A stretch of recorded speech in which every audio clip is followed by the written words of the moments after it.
We mentioned Jordy, the latest to go see Sasha. Sasha and is it Fenerbahce? Or is No, he played Morocco. They beat Fenerbahce. He plays for Olympiacos. Olympiacos? Yes. Okay. Thank you. They're headed Yep. to the finals. Hmm. Um, I don't know who they're playing. it doesn't matter. All that matters is Sasha is clearly an international star who is preparing to come take the NBA by storm. This is the Kings' plan, in my opinion. This is why they passed on Luka Doncic. There's only room for one international star, and it's Sasha. And I always call him Sasha because I feel like his last name keeps changing. So I'm Yeah, just going to stick with Sasha because I thought it was Sasha Vazenkov.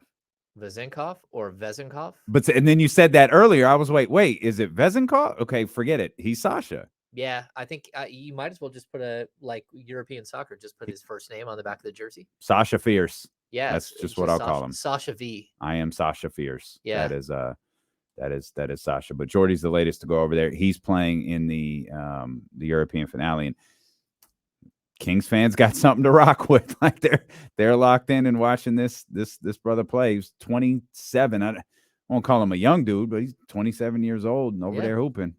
I think the cool thing about Sasha, and like we can call it like Sasha mania that's happening here in Sacramento. Like people are just going crazy. They're Mm-hmm. staying up to watch games. Like it's fun. It's keeping the Kings relevant during a very weird time in the offseason where there's nothing happening. And the combine just happened. We'll start seeing draft prospects again start coming through Sacramento. At Even least, that's going to be different. well, the Kings don't want to do it the same way they used to. They don't want to let anyone in and know who they're interviewing here in Sacramento. And then that becomes like a big game, and like who knows what's going to happen. But I think the interesting thing with Sasha is like you don't know how good he's going to be, but you definitely can see how he fits at the NBA level. He's got like he's 6'9". He's athletic enough.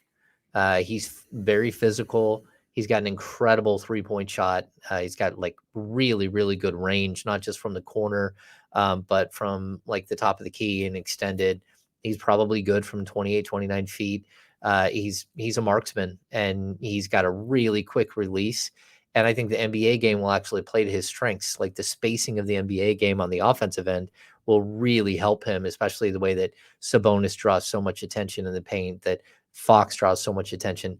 He's going to get so many wide open looks, and the Kings need more shooting. We saw it in the playoffs.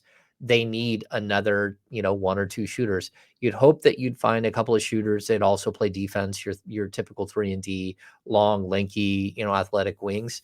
But it doesn't hurt you to have high basketball IQ players, and that's what Sasha is. The one thing I've noticed watching him recently, he's really, really good as a cutter, and Sabonis is going to just love him. You're going to see him dive in from the corner and get fed all kinds of bounce passes going right to the rim. He's got a nice float game. Like he's a very, very smart player, and whether he's going to be the type of player that he is in Europe, where he's averaging 17 and 6, or he's going to be more like a 12 and 4 guy coming off the bench here in the NBA. You don't really know. It's just going to depend on how he adjusts. But I think he's a player. He's a rotational piece. And the Kings are probably another 1.5, 2 rotational pieces away, depending on what happens with Harrison Barnes. You think he could start? It's possible. Like Could he take Harrison Barnes's place? That's a tough one. Yeah. I mean, maybe, because I mean Harrison hasn't exactly been great defensively. He's not a great rebounder. He's an inconsistent rebounder. He certainly can shoot like Harrison. He's not going to get to the free throw line like Harrison does, which is a big deal for the Kings. He's not going to have the leadership and the other things, the intangibles that Harrison brings, although he'll be a mature player Mm-hmm. that, knows his role and all that. But like, I have a tough time. Like, it's a combination. If you're losing Harrison and you're bringing in Sasha, you better be able to go find that long, athletic, shot blocking, defensive minded player that complements both Keegan Murray and Sasha. The only reason you say, can he start? It's possible that that's even maybe what they're pitching him.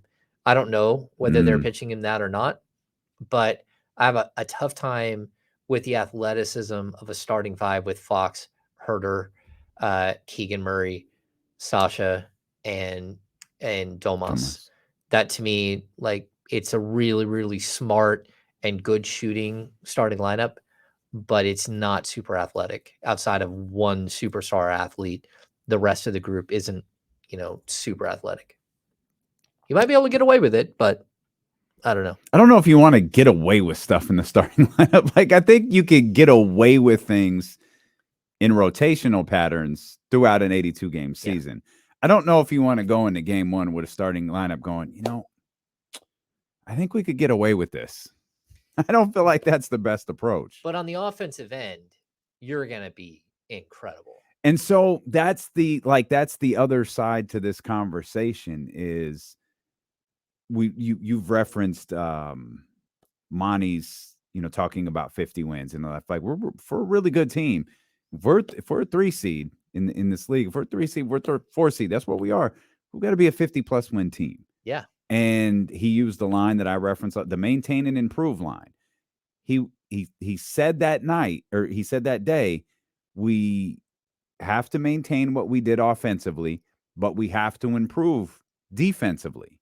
That's our biggest area of improvement. You've said that. That's the Kings' biggest area for improvement is on the defensive end. What we just laid out does not accomplish that. It doesn't. And so it becomes, it's almost like Monty's going to have to decide, and Mike will have to make this decision too. Do we double down on how truly talented we can be as an offensive team, or and accept what comes with that, or do we make concessions somewhere on the offensive end to try to get better defensively? You've got to play both sides. You've got to keep growing offensively. You've got to show improvement and all that stuff. But to me, like, you have to find a way to go get the KCPs, the Bruce Browns, the Aaron Gordons. Like, this team needs an Aaron Gordon so bad. And like, if you really look at Denver, and people can knock this or not, but like, Sabonis is like a scaled down version of Jokic. He's not as good a scorer as Jokic, but rebounding, passing, all that stuff. And just the way that the team plays around him, he's a center of the universe player. Mm-hmm. Everything goes to him in the middle, and then he disperses it out to the rest of the group. If that's what you're going to do, you have to find ways to protect him. You have got to bring in the defensive minded players that will keep like the inline drives off of him, that will stop him from picking up cheap fouls.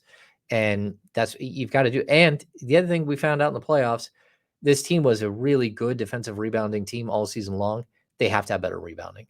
Like, you can't swap out Harrison Barnes for another guy who's going to average 3.5 rebounds a game, or 4 rebounds, or 5 rebounds. It's got to be a guy who's got the potential to go out and get you more. And you need a couple of them. It's not just, again, we can talk, it's not just that Domas didn't have help from Barnes and from Keegan Murray. Keegan Murray was inconsistent as a rebounder. And Trey Lyles was even inconsistent coming off the bench. It's that he didn't get anything from a guy like Davion Mitchell. He didn't get a couple of games. He got something from Kevin Herter as a rebounder. A couple of games he got something from Monk. A couple of games he got something from De'Aaron Fox. But you weren't able to consistently depend on anyone. They need another rebounder to really help them support, like a guy, again, like Josh Hart would, Jason Hart, Josh Hart, Knicks. Like, Josh. Yeah, perfect fit for this team. If you could get a guy like that who plays defense, who's physical, who can shoot the three, who is a good role player, but who will go out and get you 6-7 rebounds a game from the small forward position, that changed the dynamic of this team greatly. He's that good of a rebounder. And so I think they've got to find 3-and-D players. If it's Kessler Edwards that you think you can, turn into one of those guys, that's one thing, but that's a big ask. He hasn't done it before. And would you be better off like going out and trying to shop for a guy like Dorian Finney-Smith? That's something where, this team needs to improve in those areas. And it's pretty simple to see. Not only do you have the blueprint that you saw last season and what worked and what didn't, but you can look over at the Denver Nuggets and you can see exactly the things that you wish that you had that would work with what you're trying to do, and see if you can find that type of player. One guy I don't think we've talked a lot about this so far, it's this early part of the early stages of the offseason for the Sacramento Kings is Davion Mitchell. What does this offseason look like for him? That's a crazy question, right? Because I went in with expectations last offseason coming into this season, and it, they weren't met. Like I maybe I just can't figure out what I want from Davion. I just feel like he has more to offer, and the fact that he can't consistently hit a shot and isn't a threat at all to score, I think really hurt them a little bit against the Warriors, because we saw the way that the Warriors played him. He shot as many threes as he did because the Warriors challenged him to, and he didn't make them pay for it. Yeah, I would even say too, like my biggest concern with Davion, it's that, the 3-point shot hasn't been consistent. He shot 32% this season. Coming out of college, you hope that he would have been better. He dropped 6 points a game off a scoring average, which is substantial, but he also dropped from 27.5 minutes to 18 minutes this year. He had a substantial 30% reduction in minutes. Yeah. And so what my problem with him, though, is if you take all of that stuff and then you start looking at the rebounding numbers, the 1.3 rebounds, and you start matching that with, again, an inconsistent rebounder like Malik Monk, an inconsistent rebounder like Kevin Huerter. And Kevin Huerter, like at times, is a bad rebounder. Like for a guard, like you'd hope that he'd have a few more at 6'7". But like it limits what you can do. You can't go with a 3-guard set with Davion, with Malik, and with Kevin Huerter unless you have some crazy 4-5 combo rebounders that are just like supporting everything. You just can't do it. And so I don't know. It's tough because I think Davion's got a lot of talent. I don't think he's built for this system. I think he's gotten a lot better, even though his offensive numbers have gone down. I think as overall, he's learned how to play off-ball defense. He's improving as a team defender. He's doing the things that you want to see him do. And he's working with Doug nonstop. And Doug has had him under his wing, teaching him the finer nuances of defense and how to stay engaged on the defensive end. These are all things that I think are helpful. But I also think having a 6'5", the backup point guard would be a great thing for the Kings, like a bigger, longer version that could hit, shots, a 3-and-D guy. And some of those guys are out there, like even like a guy like Torrey Craig or someone that can back up De'Aaron Fox for that short amount of time, but can also play some too, like just bigger, better length and stuff like that at the point guard position. It feels like to be on the Kings, you have to be able to play multiple positions. Yeah. With the way that this team plays and what some of their shortcomings are, you have to be able to do a lot on the floor, a lot of different things on the floor. That's the NBA now, though. Like sure. It's the teams that have like 7 players that are 6'6" to 6'9" that all can play and switch, and those are the teams that have given the Kings fits. That's the Boston Celtics. I mean, the Boston Celtics have so much versatility and length, where they just have all of these pieces that are interchangeable on the defensive end. And you got to get to a point where you can become that team. And again, it's the Denver Nuggets. Like all of these things are flowing around Jokic, but it's all a similar size player that are playing around him that can switch, that can fill the same roles, can fill different roles. You got a lot of versatility that I think right now the Kings, they're close, but they don't have all of the pieces that they need.